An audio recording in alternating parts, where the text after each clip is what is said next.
Mtu mwingine ambaye ameadhibiwa kutoka kwenye kikosi ya Young Africans ni meneja wa klabu hiyo kwa maana ya Walter Harrison. Huyu ni kama vile mapema sana alianza kuwatafuta watu kutokana na kile ambacho alikiposti kutokana na uwanja wa jinsi ulivyo wa Meja Isamuhyo kabla ya mechi. Lakini kwenye mechi yenyewe tukio kubwa ambalo naamini ulilishuhudia ni la kutokuwa na maelewano na nyota wa klabu ya Simba Clatous Chota Chama.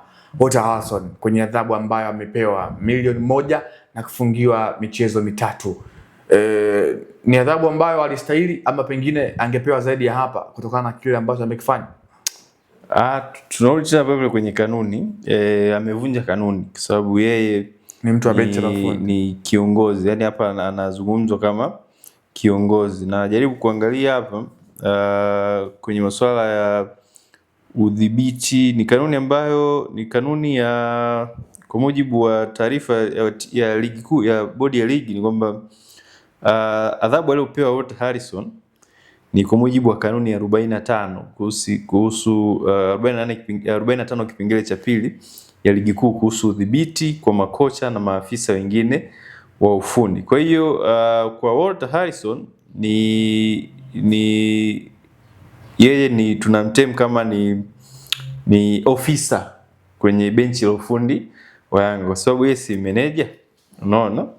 Yeye ni meneja wa klabu ya Yanga, ni ofisa miongoni mwa viongozi wa benchi la ufundi la Young Africans. Na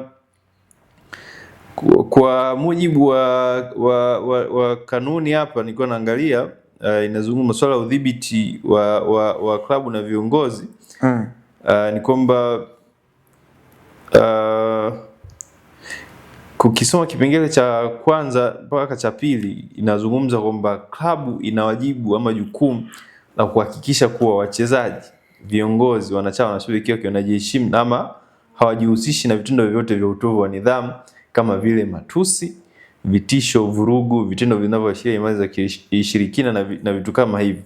Na ambao mashabiki, wachezaji ama kiongozi atakayefanya kitendo hicho atakutana na adhabu ya faini ya shilingi milioni 5 kwa makosa ya kujirudia, ama faini ambayo inaweza ikazidi mpaka milioni 10 mpaka milioni 25. Kwa hiyo unaweza kuona adhabu ambayo amepewa afisa huyu wa benchi la ufundi la Yanga ni kiasi hicho cha fedha ambacho kimetokana na yeye kukiuka kanuni hiyo ya ligi kuu ambayo inazungumzia udhibiti wa viongozi, wachezaji ama maafisa wa benchi la ufundi la Yanga. Kwa hiyo ameadhibiwa kwa sababu kosa lake kubwa ni kumsukuma mchezaji wa Simba Chama, kitu ambacho ni tafsiri kwamba ya kuchochea, ni violent conduct, yani umemfanyia vurugu mchezaji wa timu pinzani. Kwa hiyo ni haki yake, adhabu aliyopewa anastahili kutokana na kanuni ambayo ameivunja. Sawa, ni Young Africans watakwenda kuathirika vipi kukosekana kwa Walter Harrison kwenye benchi lao la ufundi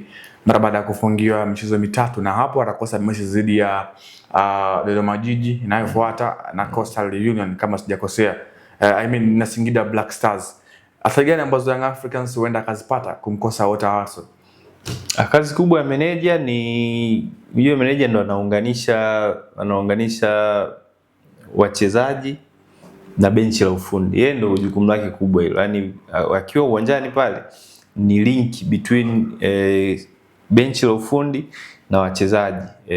Hayo ndo majukumu yake makubwa kwenye timu. Kwa hiyo anapokosekana, I hope kwamba kuna wasaidizi pia wengine ambao watashughulika na hayo mambo. Yeye sio mchezaji kwamba ikikosekana itakuwa pengo kubwa sana. Hapana, ni individual tu, personnel ambaye unaweza kumreplace. Ni majukumu tu ambaye alikuwa anafanya yeye, unampa mtu mwingine kutengeneza hiyo link kati ya wachezaji na benchi la ufundi. Kwa hiyo hakuna misi yote ambayo Yanga wataipata. Sawa, watu wengi wamekuwa wanahoji kwa nini tuzo hizi adhabu zimekuwa zinakawia mno kutoka April Mei 3 hadi leo ndo tumekuja kushuhudia hii punishment ambayo imeweza kutoka kwenye kamati ya masaa 72, wengi wao wakiwa wanaifahamu hiyo. Utaratibu ukoje hasa kwenye upatikanaji ama adhabu hizi kuweza kutolewa? Maana ni muda mrefu tangu Mei 3 hadi leo. Kwanza sasa hivi hakuna kitu kinaitwa kamati ya masaa 72. Sasa hivi ni kamati ya uendeshaji wa ligi kuu, yani haina time frame ya lini, muda gani wanaweza wakawa authorized kutoa hizi taarifa ama kuamua ambacho wamekiamua, kwa sababu na yeye hawezi kufanya maamuzi mpaka wapokee reports za kiufundi kutokea kwa wahusika wao, match commissioner, waamuzi na vitu kama hivyo, then wakae, kamati zikae, wazungumze, wapitie kanuni zipi zimevunjwa, kwa adhabu ipi, kwa misingi ipi, then maamuzi yaweze kutoka. Yes, uharaka sometimes unahitajika, lakini nao pia wana taratibu zao za kiuendeshaji kama ambavyo nimezungumza. Hawana time frame ya kuambiwa kwamba bwana adhabu ama hii mikeka inatakiwa itoke ndani ya muda huu. Lazima naye wakae chini, wajiridhishe, watakapopinda wanapopokea reports na kila kitu ambacho kinahitajika kufanya maamuzi, then ndo maamuzi yanatoka kama hivi. Ni vyema maamuzi yachelewe lakini yatoke kwa usahihi, kuliko maamuzi yatoke yakiwa hawajatenda haki, muda mwingine kuna vitu vingine havijatazamwa kwa undani. Nadhani hiyo haipaswi kuwa sawa. Yaani watifu, labda mkeka ungetoka labda tarehe 4 mwezi wa 5, alafu kuna matukio ambayo labda yamezungumzwa hapa hawajaweka ama yamekuwa missed, unafikiri ingeleta picha gani? Ingeleta picha ambayo sio nzuri sana. Kwa hiyo ni vyema matukio yachelewe, matukio matukio yachelewe ama maamuzi yake yachelewe, lakini yanapotoka yatoke katika haki na uhakika ule ambao wengi walikuwa wanautarajia. Sawa, hayo ni kuhusiana na klabu ya Young Africans na adhabu ambayo ameweza kupatiwa siku ya leo, ikiwa bado ni exclusive kutoka kwa kamati ya uendeshaji na usimamizi wa ligi kuu ya NBC Premier League, ambao ameadhibu klabu ya Young Africans kiasi cha shilingi milioni 30 za Tanzania kwa kosa la kutotumia vyumba vya kubadilishia nguo katika uwanja wa Meja Jenerali Samuel. Bila kusahau meneja wa Young Africans Walter Harrison mechi 3 kuzikosa